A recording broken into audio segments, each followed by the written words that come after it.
सीताय पतये नमः। चरितं रघुनाथस्य शतकोटिप्रविस्तरम् एकैकमक्षरं प्रोक्तं महापातकनाशनम्।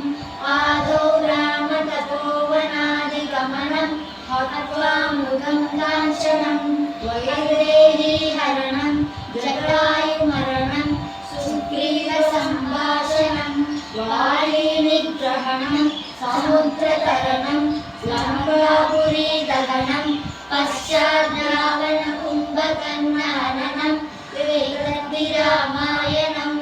रघुपति राघव राजा राम पतित पावन सीताराम सुंदर विग्रह मेघश्याम गंगा तुलसी सालग्राम भद्रगिरीशा सीताराम भक्तवत्सला सीताराम जानकी रमणा सीताराम जय जय जय